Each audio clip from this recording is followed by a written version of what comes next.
안녕하세요. 글로벌 이슈 시간입니다. 오늘은 중동 분쟁 갈등은 왜 계속되는가 이 주제로 그 역사적인 배경과 또 흐름을 간략하게 짚어보도록 하겠습니다. 자, 중동 하면 떠오르는 것이 무엇입니까? 여러분, 전쟁과 테러, 그리고 분쟁과 갈등이죠. 상당히 분정적인 그런 이미지, 단어가 여러분들 머릿속에 생각날 것인데요. 과연 이 중동의 분쟁과 갈등의 원인은 무엇인지 역사적인 배경을 우리가 함께 나누어 보도록 하겠습니다. 자, 우리 1차 세계대전 때로 돌아가 보도록 하겠습니다. 자, 1차 세계대전에 영국과 프랑스의 연합군과 또 독일 편에선 오스만 제국, 이렇게 두 진영이 충돌하고 있었습니다.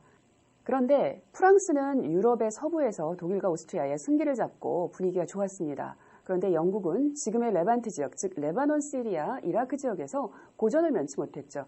왜냐하면 아시다시피 영국은 해군이 주력인 그런 해양 강대국이잖아요. 그런데 레반트 지역에서 사막과 이런 광야란 지역에서 싸움이 익숙할 리가 없죠.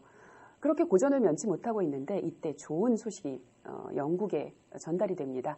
그것은 아라비아 반도, 지금은 국경이 나눠졌지만 이때 당시만 해도 국경이 없었던 이 아라비아 반도의 서부에 헤자즈 지역의 메카라는 그곳의 태수인 후세인이 영국의 고등판무관 맥마흔에게 서신을 보냅니다.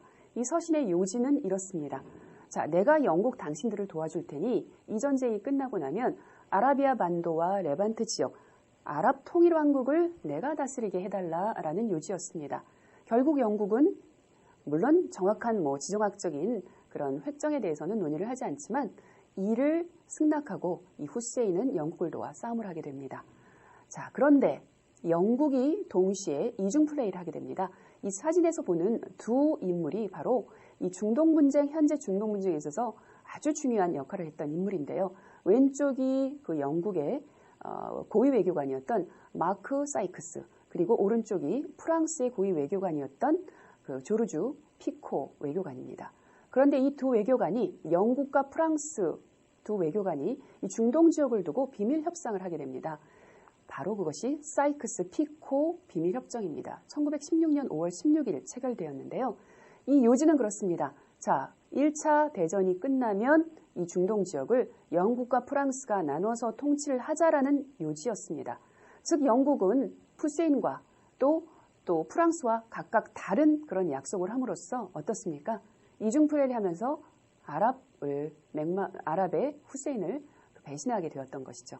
이 사이크스 피코 비밀협정이 현재 중동 분쟁과 갈등에 가장 중요한 단초를 제공하는 그런 협정이 되었습니다. 거기다가 1917년 1월에 벨푸어 선언이라는 그런 중요한 선언이 발표됩니다. 영국 외무장관이었던 벨푸어가 그때 당시 전 세계에 흩어져 살았던 그 유대인들, 특히나 유럽의 유대인들이 이 1차 세계대전에서 영국의 지원하면서 영국의 전비를 지원하게 되는데요. 이들에게 약속을 합니다. 어떤 약속? 그들이 원하는 가나안 땅, 즉 팔레스타인 땅, 그때는 아랍 팔레스타인 사람들이 거주하고 있었던 그 땅을 유대인들의 고향으로 인정해 주겠노라 라고 선언을 하는 시온의 집의 완성을 하는 이 선언을 하게 됩니다. 이 이후로 영국은 이스라엘 독립의 후원자 역할을 하게 되죠. 하지만 무엇입니까? 동시에 이 중동 지역에서 가장 현재까지 풀리기 어려운 그런 난제인 이스라엘 팔레스타인 문제가 여기서 발생을 하게 되는 것입니다. 자, 이렇게 1차 대전이 끝나고요. 1920년에 산네모 회의와 세브르 조약을 거쳐서 영국과 프랑스는 각각 팔레스타인, 이라크, 그리고 시리아, 레바논을 통치를 하게 됩니다. 그리고 중동과 북아프리카 지역은 이 이후에 또 나눠지면서 22개국으로 재편이 됩니다. 자, 바로 이 지도가 그것입니다. 녹색으로 표시된 지도인데요. 그 가운데 파란색으로 표시된 이스라엘은 물론 아랍국이 아니죠. 자, 국경을 한번 봅시다. 국경을 보면 굉장히 재미있는 현상을 발견하실 수 있습니다. 자, 자로된 듯한 국경으로 나눠진 부분이 상당 있을 것으로 보이는데요. 바로 중동 지역 국경의 52% 이상이 인위적인 국경 획정으로 그어졌다는 것입니다. 자, 이 지도가 방금 보셨던 아랍 22개의 지도에다가 빨간 테두리로 표시된 터키, 이란, 아프가니스탄, 파키스탄, 그리고 이스라엘까지 비아랍 국가, 아랍 국가 전체적으로 중동이라는 지정학적으로 중요한 그런 위치를 형성하게 됩니다. 이 지역은 유럽 열강 제국주의 확장의 발판이 됩니다. 자, 영국과 프랑스는 각각 자신의 목표와 야망을 가지고 이 중동 지역을 다스리기 시작합니다. 방금 말씀드린 대로 인위적인 국경 획정으로 인해서 여러 가지 문제점이 발생하게 되는 것이죠. 자, 그 첫 번째 발생 문제가 아무래도 해당 그 당사자들의 그 의견이나 논의가 없이 국경이 획정되고 국가가 설립되다 보니 한 민족이 갑자기 하루아침에 다른 국가에 속하게 되는 비극이 발생하게 되는 것입니다. 그 대표적인 것이 쿠르드족이죠. 쿠르드족은 원래 오스만 제국 하에서 한 지역에서 한 그 민족으로 살던 그런 부족이 하루아침에 이란과 이라크 그리고 터키와 시리아로 나눠져서 살게 되는 비극이 존재하는 거죠. 또 얼마 전에 이것 때문에 그 쿠르드족의 문제가 발생하기도 했었습니다. 자, 또 다른 문제는 반대되는 현상인데요. 서로 다른 종파 그리고 서로 다른 민족, 서로 다른 역사적 배경을 가진 사람들이 한꺼번에 모여 나라를 세운 게 아니라 그 나라에 속하게 되다 보니 그 정체성, 그 국가의 정체성이 부재함으로써 생기는 여러 가지 문제가 발생하기 시작했다는 것입니다. 그것이 바로 이라크, 시리아, 레바논, 이스라엘, 팔레스타인 등지에서 발생하는 문제점이죠. 자, 여기다가 영국과 프랑스가 중동을 눈여겨봤던 것은 바로 석유의 집산지고 석유가 또 채굴이 되기 시작했던 그 원인 때문이기도 하죠. 자, 이렇게 해서 중동은 갈등과 분쟁의 중요 지역으로 부상하게 됩니다. 이러한 여러 가지 문제점으로 1970년 레바논 내전, 90년 걸프전, 이라크 전쟁, 그리고 2011년 아랍의 봄 이후에 현재까지 계속되고 있는 시리아 내전, 예멘 내전, 그리고 쿠르드족 문제까지 많은 갈등과 분쟁을 태동하게 됩니다. 자, 1차 대전이 끝나고 2차 대전 또 시작됐고 2차 대전이 끝난 후에 미국과 소련의 냉전 체제가 구성이 되죠. 자, 이때 중동도 이 소용돌이에서 피해갈 수 없었습니다. 자, 미국은 이 중동 지역에 중동판 나토라고 불리는 바그다드 조약을 1955년 체결하고 그 대소련 봉쇄망을 형성을 하게 됩니다. 그래서 주로 보수왕정 국가들이 친미 진영에 서게 되는데요. 대표적으로 사우디아라비아, 터키, 이란, 이스라엘이 그 나라들입니다. 이란은 이때만 해도 친미 국가였습니다. 자, 소련 측에는 군사정변, 즉 군사 쿠데타를 일으켜서 공화국으로 정치 시스템을 바꾼 아랍 국가가 비동맹을 표방하면서 하지만 친소 진영으로 더 가까운 그런 국가들이 있었는데요. 바로 이집트가 대표적인 나라였습니다. 이렇듯이 이 중동은 이 냉전 체제 속에서도 전략적인 경합 지역으로서 중동 분열이 가속화되었습니다. 그런데 이때 중요한 사건이 발생하죠. 1979년에 캠프 데이비드 협정이 체결됩니다. 미국이 중재한 이스라엘과 또 아랍의 평화 협정인데요. 여기 이스라엘과 이집트가 이 캠프 데이비드 협정에 또 서명을 하고 체결이 됨으로써 친소 진영에 섰던 이집트가 하루아침에 자유 진영으로 또 편입되게 되는 것입니다. 자, 같은 해 이란에서 이슬람 혁명이 발생하게 됩니다. 철저하게 친미주의 국가였고 자유주의 국가였던 이 이란이 이슬람 종교로 인해서 신정체제 국가로 탈바꿈을 하게 됩니다. 즉 친미 국가에서 하루아침에 반미 국가로 탈바꿈하게 됐다는 것이죠.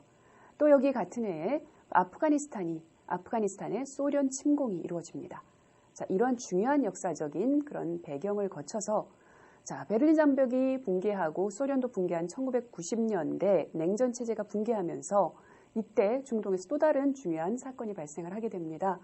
바로 1980년부터 88년까지 이란 이라크 전쟁의 주체였던 이라크의 사담 후세인 대통령이 바로 옆 나라인 쿠웨이트를 침공하는 걸프전이 발생한 것입니다. 자, 사담 후세인 대통령의 목표는 따로 있었죠. 자, 오랜 전쟁으로 인해서 피폐됐던 국내 경제를 회복시켜야 되고 또 아랍 통일 왕국, 아랍 통일 국가 그리고 아랍 민족주의를 또 자기가 주도하겠다는 그런 야망으로 쿠웨이트를 침공한 것인데요. 이 걸프전 쿠웨이트 침공은 주변 아랍 국가들의 특히나 보수 왕정 국가들의 지지를 끌어내지 못했습니다.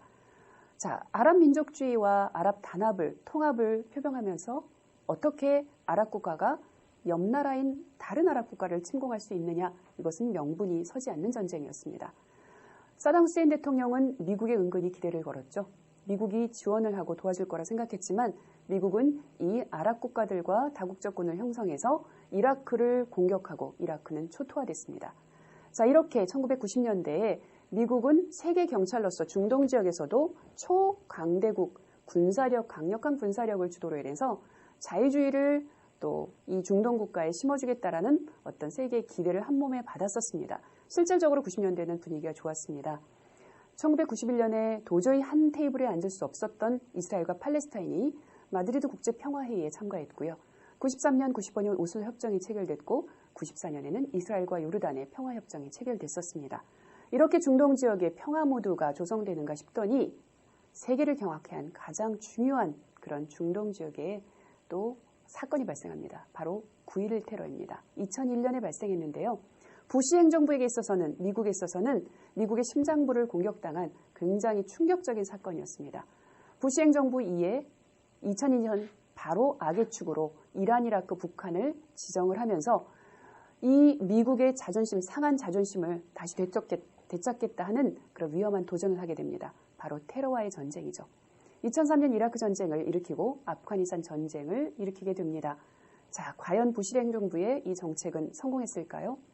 자, 이런 테러와의 전쟁에도 불구하고 물론 알카에다가 세력이 약화됐고 오사마 빈 라덴은 사살됐지만 이 중동 지역에는 자유주의와 평화가 아니라 여전히 내부 갈등과 분열은 심하고 또 반미주의는 더 심화됐었고 알카에다 이후에 더 잔인한 IS와 같은 테러 세력의 준동이 끊이지 않았었습니다. 부시 행정부의 대중동 정책은 실패했다 해도 과언은 아니었습니다. 자, 미국의 대중동 정책의 변화를 한번 살펴보도록 하겠습니다. 방금 말씀드렸던 부시 행정부는 전쟁에서 승리를 했을지 모르지만 상적뿐인 영광을 안았습니다. 이에 경험을 바탕으로 오바마 행정부는 대중동 정책에 있어서 한 발을 빼고 발을 빼는 역의 균형자로서의 역할을 담당하고자 합니다. 자, 이때 2011년 중동 지역에 아랍의 봄 시민혁명이 일어나죠. 중동 지역 튀니지 그리고 이집트, 리비아, 시리아, 중동 전체를 또 소용돌이로 휘몰아치게 만든 바로 시민혁명입니다. 자, 중동 지역의 국가 대부분 국가들은요. 정당이랄까 선거 이런 민주주의 시스템을 잘 알 수 없는 익숙하지 않은 국가들이었습니다. 그런데 민주화혁명, 시민혁명이다 보니까 오히려 민주화가 안착되지 않는다면 더 큰 혼란으로 빠질 수 있는 그런 상황이었는데요. 지금 중동이 바로 그런 현상인 것 같습니다. 이런 상황에서 오바마 행정부가 본인이 직접 적극적인 개입이 아니고 영내, 즉 중동 국가의 세력 균형을 추구하고자 하는 그런 정책을 펴게 되는데요. 자, 이 대표적인 것이 이란의 핵협상 JCPOA인데요. 2015년에 미국이 이란을 협상 테이블로 끌어내서 자, 핵협상을 또 타결하게 됩니다. 자, 분위기가 좋은 것 듯했습니다. 그리고 오바마 행정부의 중동 관여 충소 정책이 성공하는 듯 보였습니다. 오히려 미국은 이 중동에서 시선을 돌려서 피보트 아시아 정책을 펴니다. 즉 새로이 도전 세력으로 등장한 중국을 견제하겠다는 그런 외교 정책을 집중하게 된 것이죠. 하지만 여기 변수가 발생하죠. 자, Great America, America First, 즉 미국 제일주의를 내세운 트럼프 행정부가 들어서게 됩니다. 아시다시피 트럼프 행정부는 극단적인 미국 우선주의, 이익 추구의 현실주의자입니다. 세계 경찰 노릇, 질서 유지자 노릇 이제는 안 하겠다는 신고립주의 정책을 펴죠. 이 정책은 중동 정책에도 해당이 됩니다. 철저하게 친유대주의 정책을 펴고 철저하게 반이란 정책을 펴니다. 자, 이란 오바마 행정부가 핵협상 타결했던 것을 일방적으로 탈퇴하고 이란에 대한 경제 제재를 하고 반이란 정책을 펼치게 되는 것이죠. 또 이스라엘 수도였던 텔아비브에 있던 그 미국 대사관을 국제사회의 도시인 예루살렘으로 이전함으로써 적극적으로 아주 공식적으로 이스라엘을 지지하는 친유대주의를 쓰게 된 것입니다. 이렇게 중동은 또 다른 서구 세계에 의해서 강대국에 의해서 다시 갈등과 분쟁의 또 중심에 서게 되는 것입니다. 자, 중동 지역입니다, 여러분. 물론 중동의 분쟁의 행위자, 갈등의 행위자, 또 이런 해결 방법을 모색하는 행위자가 중동 각국의 당사자여야 합니다. 하지만 어떻습니까? 자, 미국이 있습니다.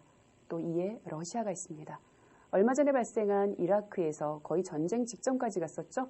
미국과 이란의 갈등, 그 뒤에 러시아가 있습니다. 이란을 지지하는. 그리고 시리아 내전에 미국과 러시아의 대리전의 장이 되었습니다. 이처럼 중동 분쟁과 갈등의 이면에는 또 다른 서구의 강대국들의 행위자가 있습니다. 19세기에 영국과 프랑스 그 주체가 있었다면 지금 21세기에 또 다른 중동 분쟁과 갈등에서의 행위자가 중요한 역할을 하는 것입니다. 자, 이렇게 해서 여러분 오늘은 짧게나마 간략하게나마 중동 분쟁과 갈등의 역사적인 배경과 그 간략한 흐름을 살펴보았습니다. 여러분, 복잡하고 굉장히 해결하기 어려운 난제인 중동 문제입니다. 하지만 앞으로도 관심을 갖고 지켜봐 주시기 바랍니다. 감사합니다.